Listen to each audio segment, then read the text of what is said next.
Hello guys, welcome to my channel. My name is Erika Copeland and I'm a real estate agent in the state of Maryland. Today we're going to be talking about a 15-year mortgage versus a 30-year mortgage and which one will allow you to keep the most amount of money in your pockets. So let's get started by stating the advantages of each of them. For the 15-year mortgage, one of the advantages will be that if you pay the exact amount that's on your statements every month for 15 years, then you should be able to pay off your mortgage in 15 years, which is half the amount of time that you would for a 30-year mortgage. Another aspect that is very interesting to people is that the interest rate for the 15-year mortgage is lower. The advantage for the 30-year mortgage is that the payments per month are lower. And because the payments per month are lower, this means that your lender will be able to qualify you for a higher purchase price. Now to the disadvantages. The disadvantage for a 15-year mortgage will be that because the payments are higher per month, your lender is able to qualify you for a lower purchase price. And the disadvantage for the 30-year mortgage will be that the interest rate is higher, and also if you pay the exact amount that's on your statement every month for 30 years, then that means that you should be able to pay off your mortgage in 30 years, which is double the amount of time that you would for a 15-year mortgage.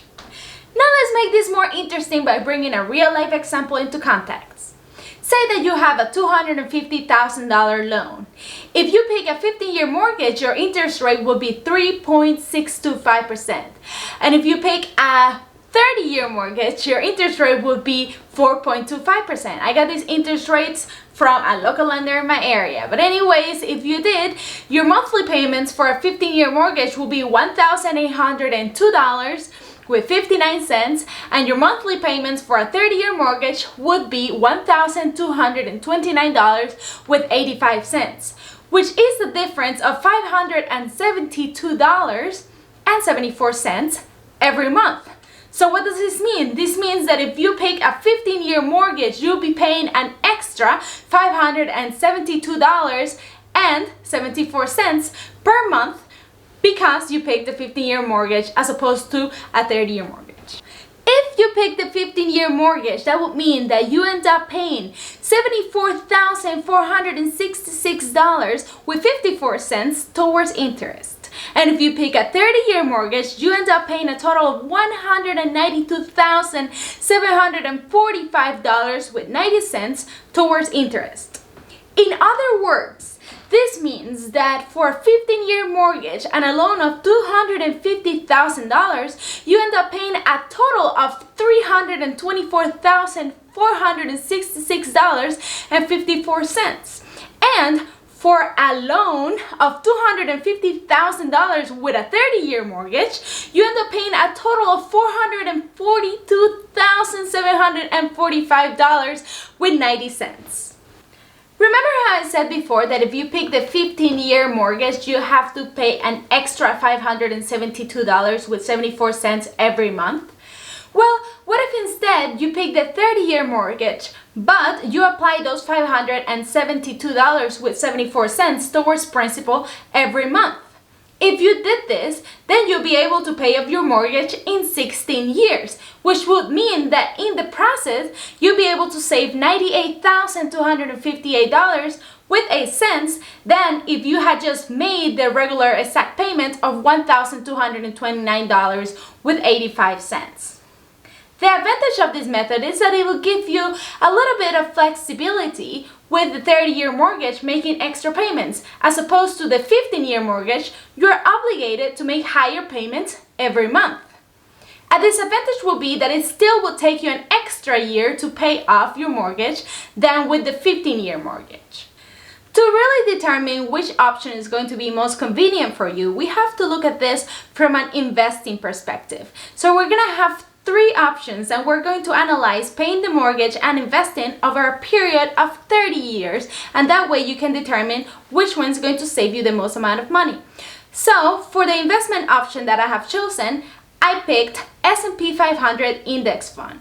The S&P 500 Index Fund has had a return on investment average between the years of 1926 and 2018 of roughly 10%. But the S&P 500 has not always had 500 stocks. it expanded to 500 stocks in 1957. So for that reason, I'm going to be using the average of the year 1957 all the way through 2018. And if we looked at this, the average is roughly 8%. Also, another thing that we have to look at is inflation. According to the Federal Reserve Bank in Minneapolis, the inflation between the years of 1913 and 2018 is 3.23%. So now that we know the return on investment, 8%, and the inflation rate, 3.23%, let's go ahead and look at these options. Example number 1. With this first example, let's look at a 15-year mortgage. If you remember, the monthly payment was $1,802 with 59 cents. If you pay the mortgage in the first 15 years and the remaining 15 years, you take those $1,802 with 59 cents and you put them in an S&P 500 index fund, after inflation and before taxes, you're going to have a total of $397,295 with 97 cents. But let's not forget that over the course of the mortgage, you also paid interest, and you paid a total of $74,466 with 54 cents. So to really find out how much you walk away with, you have to take into consideration the amount that you got from the S&P 500 index fund minus the interest that you paid over the course of the loan. And if you do this, you will walk away with a total of $322,829 with 43 cents. Example number 2. With this second example, we're going to be looking at a 30-year mortgage and we're going to keep it throughout the course of the 30 years, but we're going to be investing the difference between the 30-year mortgage monthly payment and 15-year mortgage monthly payment, which, if you remember, was $572.74. So if you take $572.74 and you put it in an S&P 500 every month for 30 years, then after inflation and before taxes, you're gonna have a total of $326,224 with 62 cents.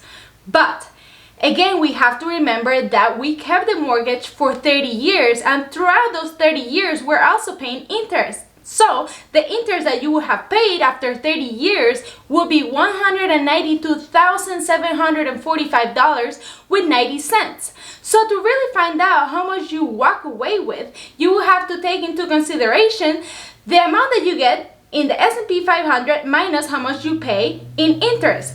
And in this example, it will be $133,478.72. Example number 3. With this third example, we're also going to be looking at a 30-year mortgage, but instead of keeping it throughout the 30 years, we're going to be using the $572 with 74 cents and make those payments towards the principal, which would allow us to pay off the mortgage in 16 years, leaving us 14 years to invest.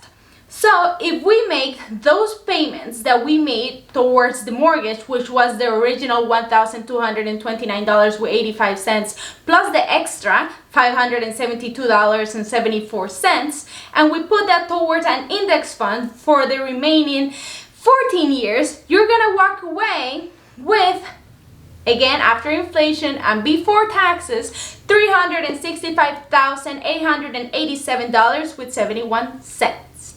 But you also have to remember that throughout those 16 years, you were paying interest, and you paid a total of $94,487 with 82 cents. So if you subtract what you got from the S&P 500 index fund minus what you paid in interest, you walk away with $271,399.89.